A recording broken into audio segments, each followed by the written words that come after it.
Bueno, así que hermano, con respecto a su pregunta, de, no sé si el hermano Miguel está, con respecto a la pregunta que usted hizo, la verdad, Hitler en sí no estaba en contra del Islam. La verdad, Hitler brindó ayuda a los palestinos en los años entre 35 hasta 43. Brindó ayuda significativa a los y recibió a los líderes musulmanes en Berlín y brindó ayuda a los palestinos contra los israelíes.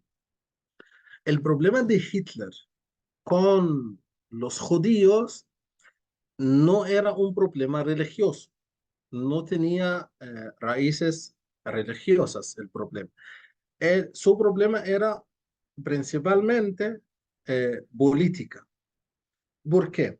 Porque la manera que viven los judíos, es que los judíos son genios económicos, ¿ya? Pero genios económicos eh, de manera especial, ¿ya? Por ejemplo,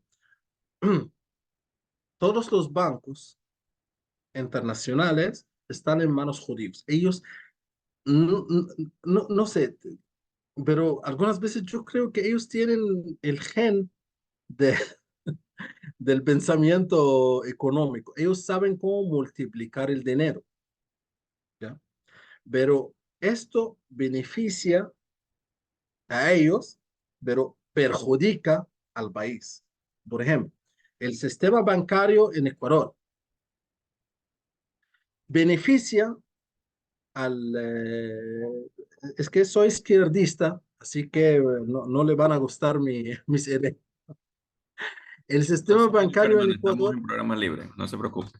muy bien, excelente, excelente. Así que el sistema bancario en Ecuador beneficia al, al, a los élite en Ecuador, pero perjudica a todo el Ecuador. Que el banco me presta $1,000 y yo tengo que pagarlo $3,000 es algo que beneficia al banco, pero no beneficia a mí. Eso me perjudica, ¿ya? Es el trabajo de los judíos y los judíos hicieron lo mismo en Alemania, ¿ya? Es el primer problema. Así que eso hizo daño a la economía en Alemania. Por eso Hitler respondió de manera muy agresiva. Yo no justifico la agresividad de Hitler, claro que es algo muy cruel, es algo, matar a 6 millones de personas, ¿no? Pues, es algo increíble, eso no es lógico. Bueno, también los judíos tienen el problema que ellos no se integran, no se integran en la sociedad. Es decir, supongamos que mañana Ecuador va a recibir a 1,000 judíos, ¿ya? Estos 1,000 judíos y sus familias nunca van a disolverse, nunca van a integrarse en la sociedad ecuatoriana ni después de 5,000 años. Se van a quedarse así en guitos, en sus manzanas, en sus áreas y van a fundar alguna ciudad para ellos y viven allá, controlando los bancos de todo el país, pero viven aquí en una ciudad pequeñita, una ciudadela pequeñita para ellos. Es la mentalidad judía, porque ellos tienen su religión y la religión judía no es tan flexible como el cristianismo. El cristiano se va a cualquier lugar y se integra nomás, pero los judíos no. Los judíos tienen su mentalidad muy sólida, no es flexible, así que nunca van a integrar. Así que ellos no se integraron en la sociedad alemana, aunque hablaron el alemán, pero no se integraron en la sociedad alemana. Es un problema también. Así que, y fíjate algo, Karl Marx viene de una familia, y es un alemán, y viene de una familia judía, ¿ya? Albert Einstein viene de una familia judía. Yo hablo de dos personas que hicieron un cambio mental, que sus trabajos tuvieron impacto en todo el mundo, no solo en Alemania, y aún así eran judíos. Así que hay algunos judíos que sí integran en la ciudad, en la sociedad, y hacen su trabajo y hacen diferencia, sí. Así que cuando Hitler hizo sus pendejadas y mató a 6.000, a 6 millones de judíos, uno de los judíos que huyeron del país es Albert Einstein. ¿Y qué hizo Albert Einstein en Estados Unidos? Hizo aporte a la bomba nuclear estadounidense. Así que Hitler, de manera indirecta, fue la causa de su propia derrota. Él derrotó a sí mismo, ¿ya? Por odiar a una secta en la sociedad. Es que la política no se maneja así. Es uno. Dos, no confías mucho en los números. Nadie ha contado los muertos judíos, que eran 6 millones. Yo digo sí, 6 millones porque todo el mundo acepta que son 6 millones.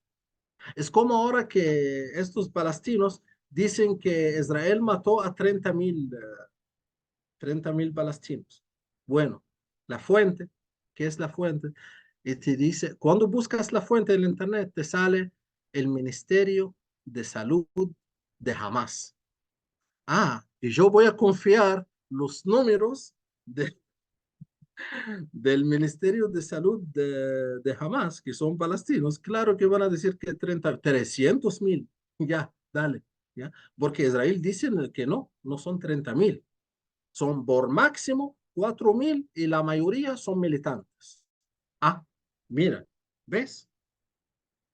Entonces tienes dos cuentos, ¿no? Dos fuentes de información. ¿A cuál vas a creer? En todo caso, una vida es como 10 millones de vidas, cuesta. Y es algo feo. Y la pregunta de Miguel, lo que yo entiendo de la pregunta de Miguel es que él quiere hablar sobre estas diferencias religiosas. Nos cuesta muchas vidas. Es la pregunta principal. Eso sí, es algo muy horrible que hasta ahora eso nos cuesta vidas, pero tenemos que entender el porqué. Es que hay cosas justificadas y hay cosas no justificadas. Cuando, ¿cuáles son las cosas justificadas? Cuando te defiendes. Cuando alguien te ataca y tú estás defendiéndote. Eso es justificado.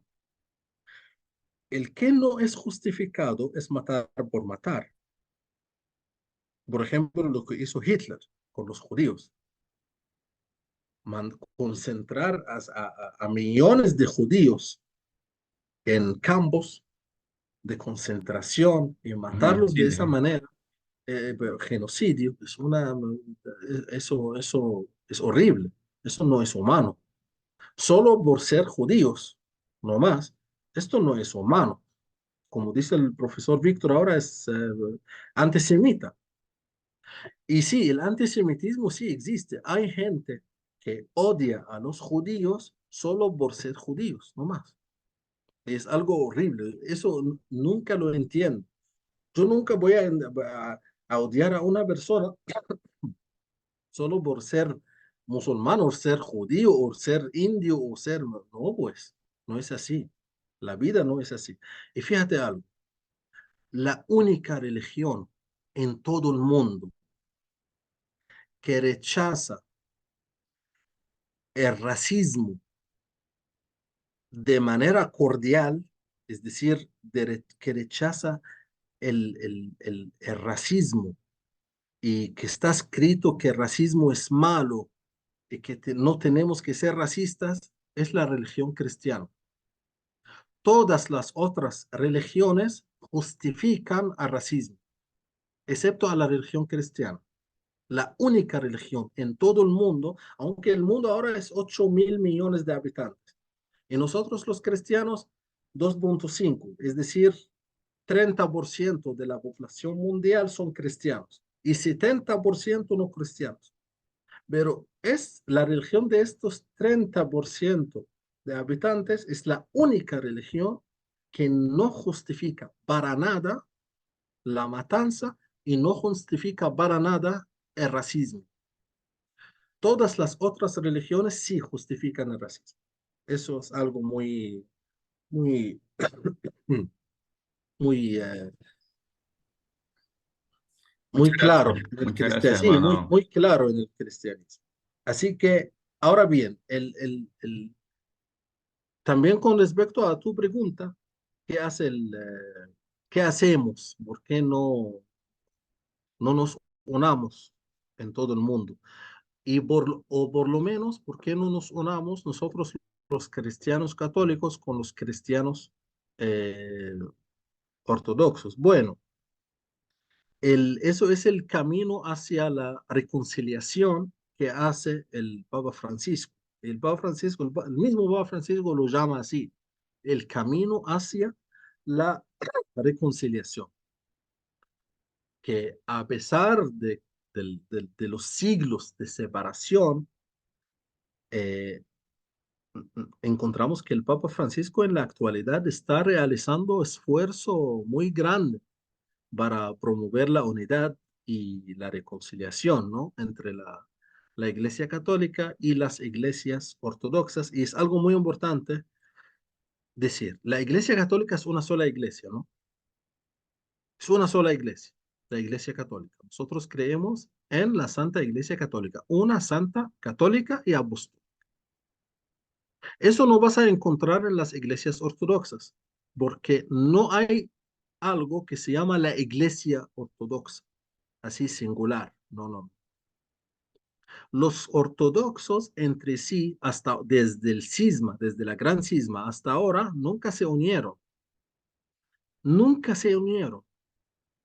La iglesia de Rusia quiere ser el líder. Y la iglesia de Grecia dice, no, nosotros somos la iglesia principal aquí, somos los líderes. Y la iglesia copta ortodoxa en Egipto dice, no, nosotros somos los líderes. Y la iglesia etiopía y la iglesia. Así que no son unidos, no son unidos en una sola iglesia, son iglesias ortodoxas, pero la iglesia católica es una sola. Nosotros no decimos las iglesias católicas, ¿no? Es una sola iglesia. Todos estamos en comunión con, en una sola iglesia, santa católica y apostólica. Y el trabajo del Papa Francisco es un trabajo muy notable que él quiere unir otra vez a las iglesias ortodoxas con nosotros, pero es un trabajo muy difícil porque eso necesita concilios, eso necesita concilio, es decir, tienes que unir a los ortodoxos en un concilio mundial con ellos y hablas con ellos porque un problema es el filioque. Ellos creen que el Espíritu Santo y ellos rechazan negociar esto. Ellos quieren decir que el Espíritu Santo proviene del Padre nomás, no del Padre y del Hijo. ¿Cómo vas a manejar esto? Es difícil, ¿no? Ellos dicen que Jesucristo es una sola persona, pero una sola naturaleza también. Eso no es correcto, son dos naturalezas, una divina y una humana. ¿Cómo vas a manejar esto? Así, pero sí, sí se puede, es difícil, pero sí se puede, sí se puede. Así que tenemos que hacer diálogo teológico, y eso es lo que hace el Papa Francisco. Eh, También el Papa Francisco envía líderes de la Iglesia Católica para encontrarse con líderes de las iglesias, de las diferentes iglesias ortodoxas para hablar sobre el camino del cristianismo, para hacer una mayor comprensión, una mayor cooperación entre las tradiciones católicas y las tradiciones ortodoxas. Así que es difícil después, porque ya pasó 11 siglos desde esa fecha, desde esa fecha de la gran cisma, ya pasó más que 1000 años. Entonces, 1000 años de separación. Así que el Papa Francisco tiene una gran tarea, es recuperar y hacer tratamiento de 1000 años de separación entre el Oriente y el Occidente. Muchas gracias, hermano Ibrahim. Muy interesante. A ustedes. No sé si hay algunas preguntas más o algo para hacer al final del programa. Aquí Ovidio dice, Última. la centralización es la misión que todos seamos uno. Así es, así es. Y no es la centralización que nosotros decimos, es que eh, Roma es la autoridad central y punto. No es así. Me repito, todas las iglesias que se separaron de la iglesia católica cayeron en los manos de la otra religión. Todos, sin excepción, todos. Es lo que decía el Papa León noveno en el año 1054, porque el Papa León noveno envió mensajes a los líderes religiosos en el Oriente, que esto no está bien, lo que están haciendo es separarse, no está bien. Y fíjate algo, en la actualidad, quien hace eso son los alemanes, son los líderes religiosos alemanes, supuestamente son líderes católicos, entre comillas, alemanes. Es el camino sinodal alemán.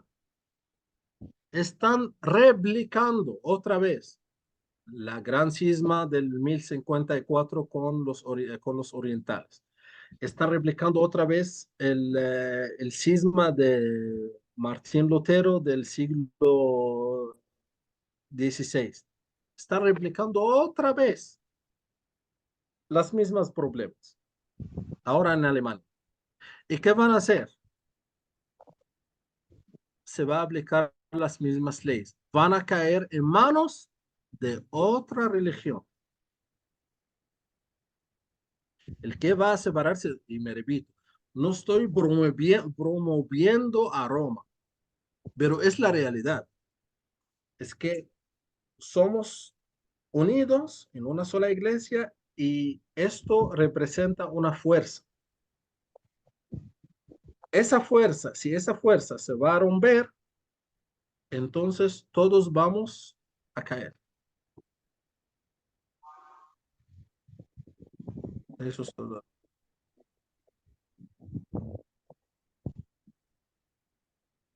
No sé si hay alguna pregunta, otra pregunta sobre el tema, la gran cisma del Oriente.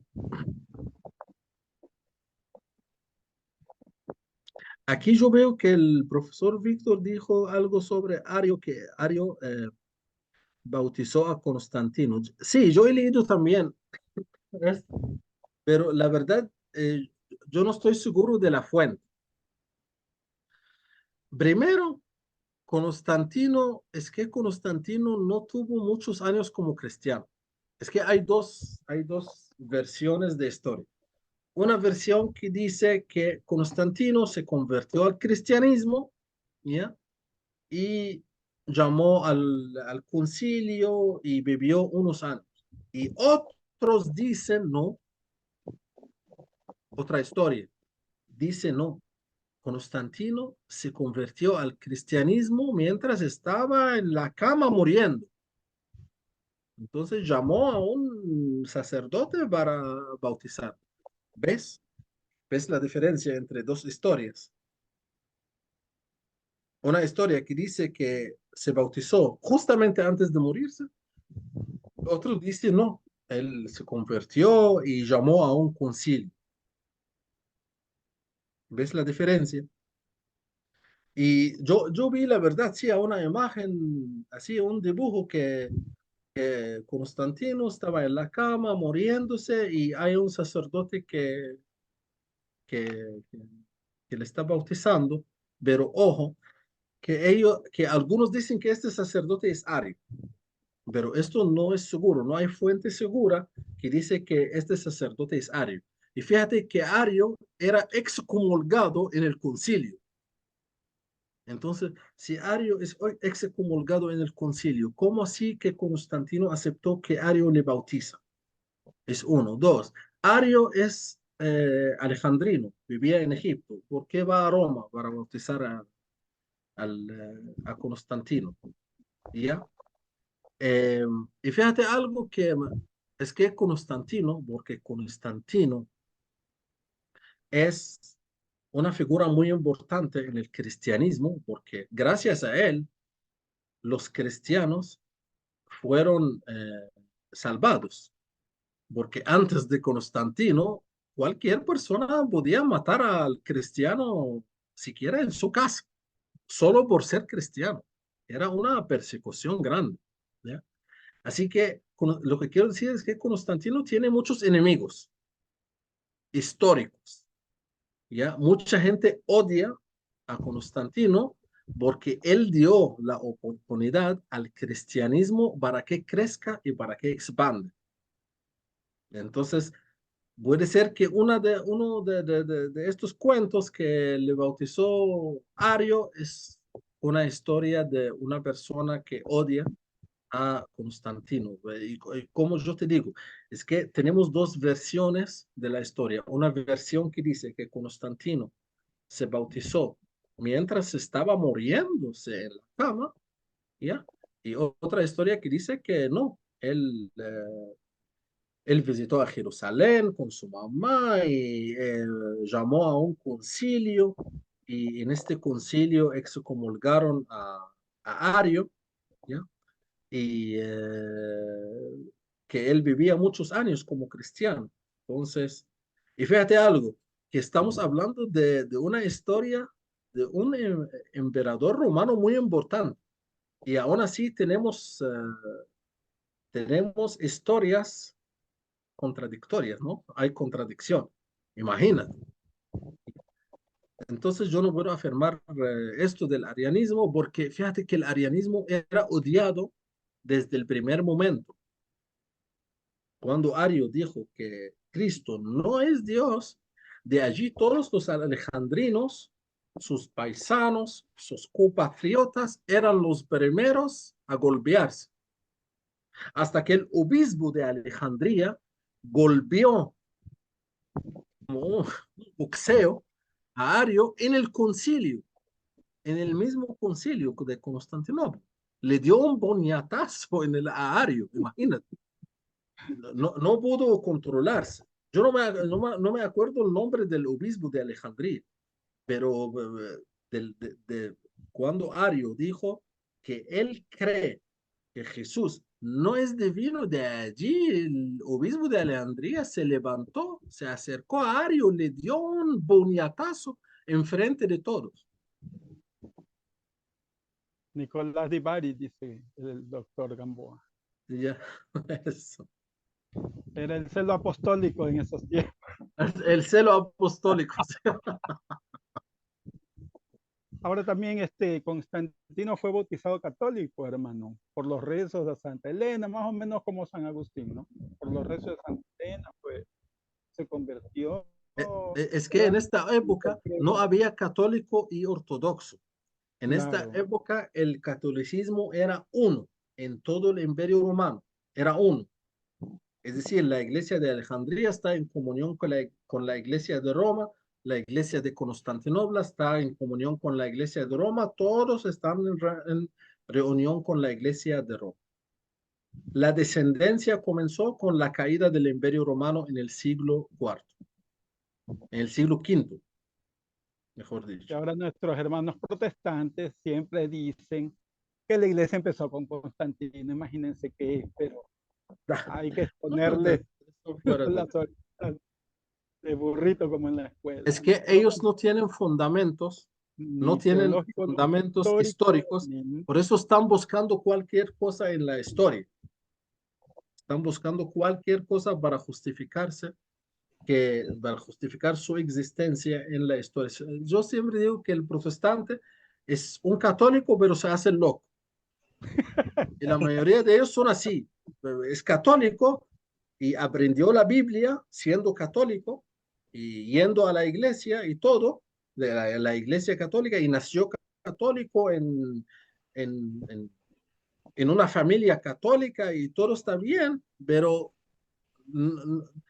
es como rebelde, ¿ya? Es un católico rebelde. Como las cabras rebeldes, eran sometidas a la fuerza. Sí. Así es. Es que algo que tienen los protestantes es que se quieren sustentar en la Biblia basado a los textos como tal, pero no se dan cuenta que la historia también sustenta la Biblia. Entonces, ahí están en desacuerdo ellos mismos.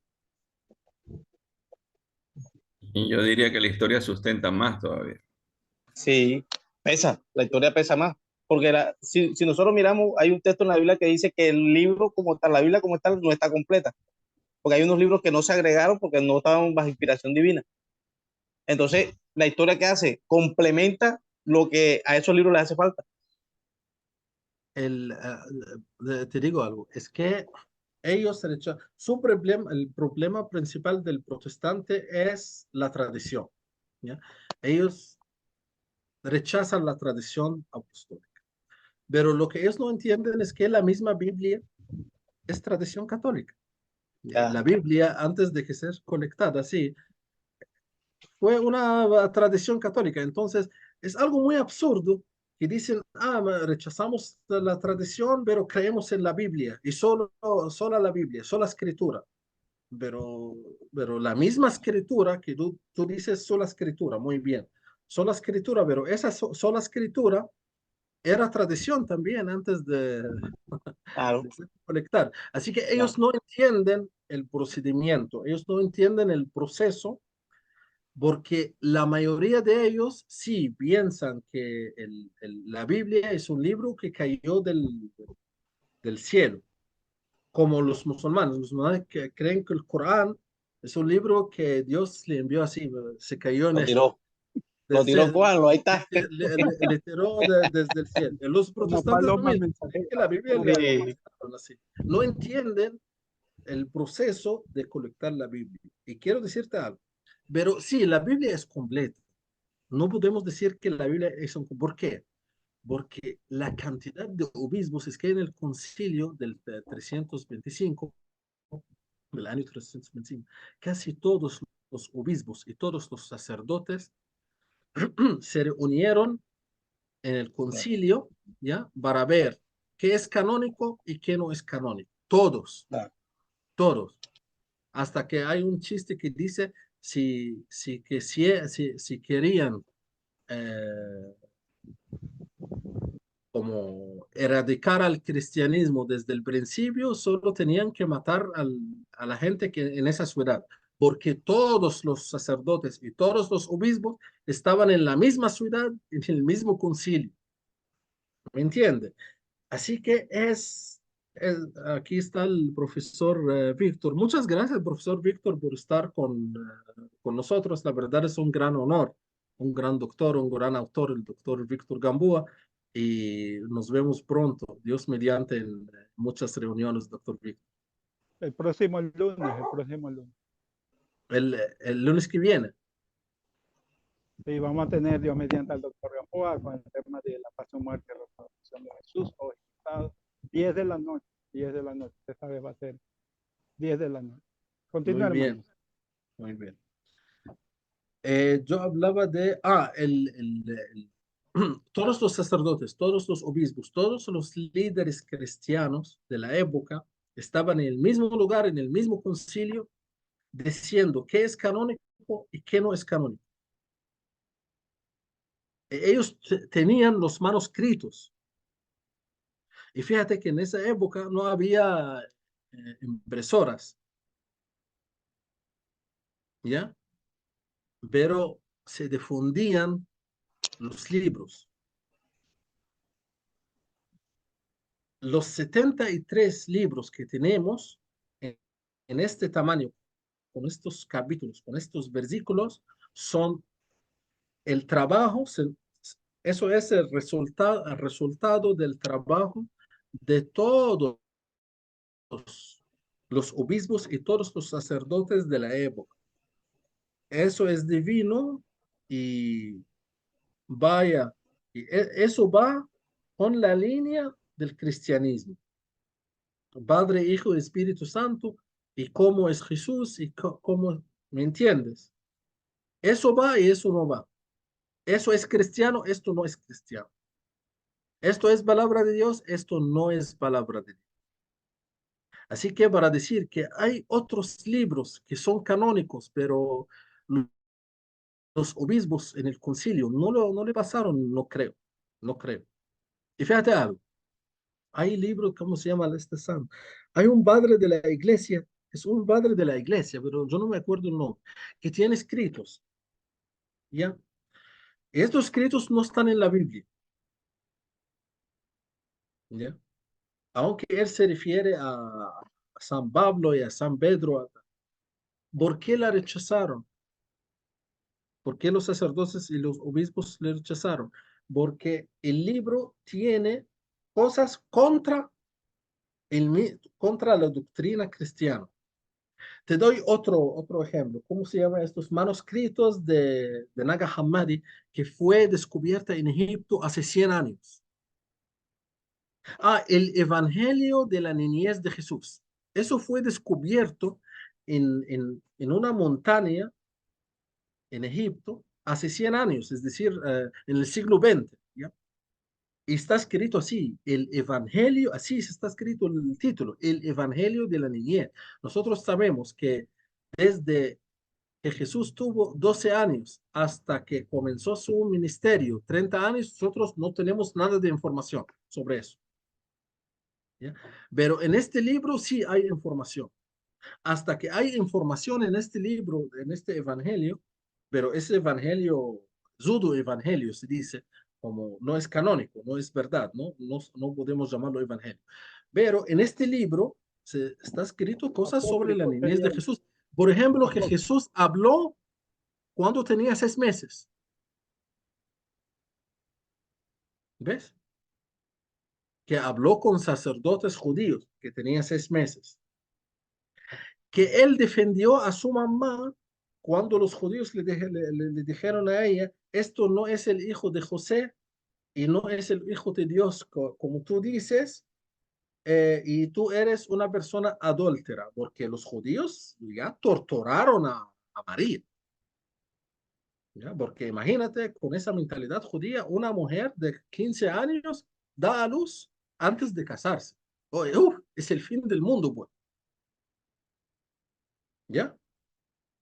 En este evangelio dice, este se llama Evangelio de la Niñez de Jesús, dice que Jesús habló con los sacerdotes judíos y defendió a su mamá y dijo que mi padre es Dios. ¿Ya?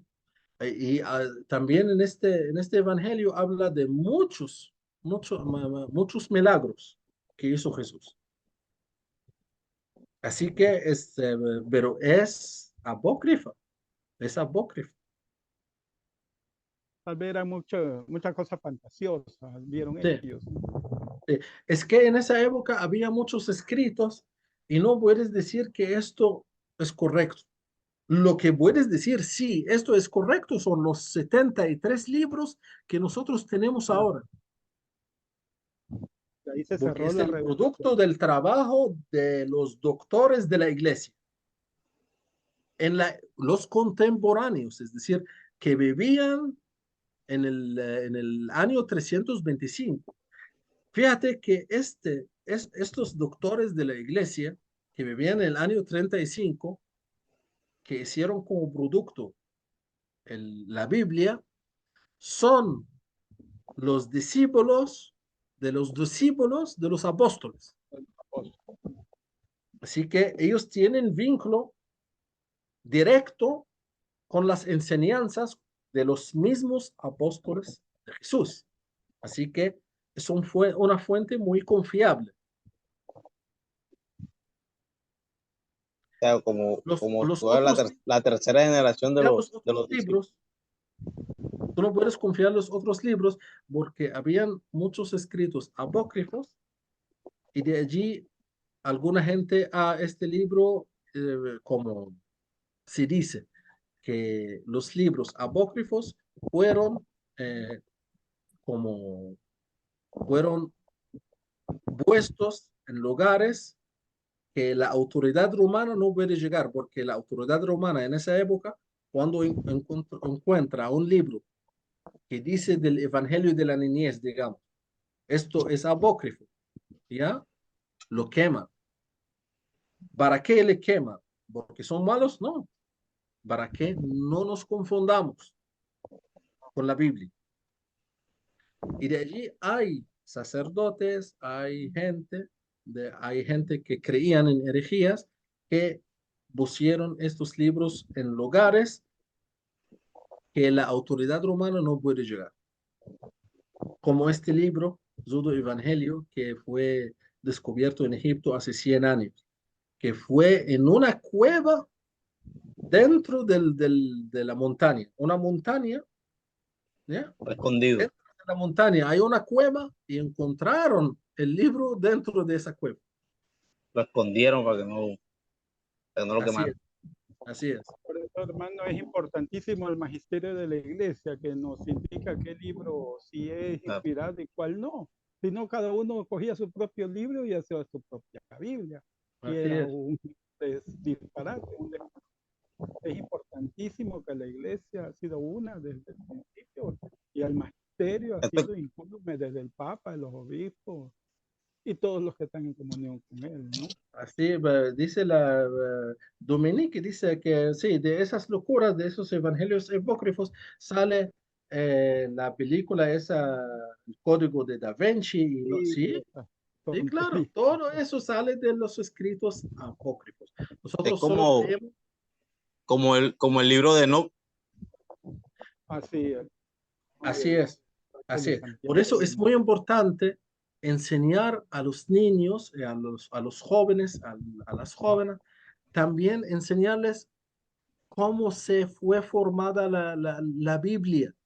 Es muy importante esto, para que tengamos una generación que entiende cómo se formó la Biblia, una generación católica de verdad, una generación que se aleja de estas herejías, porque cada época tiene sus herejías, ¿no? Las herejías de nuestra época son las herejías del protestantismo, Sí. por ejemplo. No, y Unicitarios y no sé qué, no sé cuánto. Una persona en el Facebook hace unos días. Los testigos que no son cristianos y piensan. No son cristianos, dice que Jesús es el mismo Padre, es el mismo Espíritu Santo. es que de cristiano nada más tienen es el nombre, nada más. Nada. Y no son cristianos. Nos vamos a despedir entonces, hermano. Muchas gracias a todos ustedes, muchas gracias por la invitación, muchas gracias por la audiencia. La verdad, estoy feliz que ya vamos a comenzar un nuevo año con enfoque católico. Que muchas gracias a todos ustedes y sí, ánimo hermanos, ánimo. Un abrazo. El próximo lunes el doctor Víctor Gamboa nos acompaña con la pasión, muerte y resurrección de Jesús desde el punto de vista histórico y de la medicina, así que todos invitados. Y es de la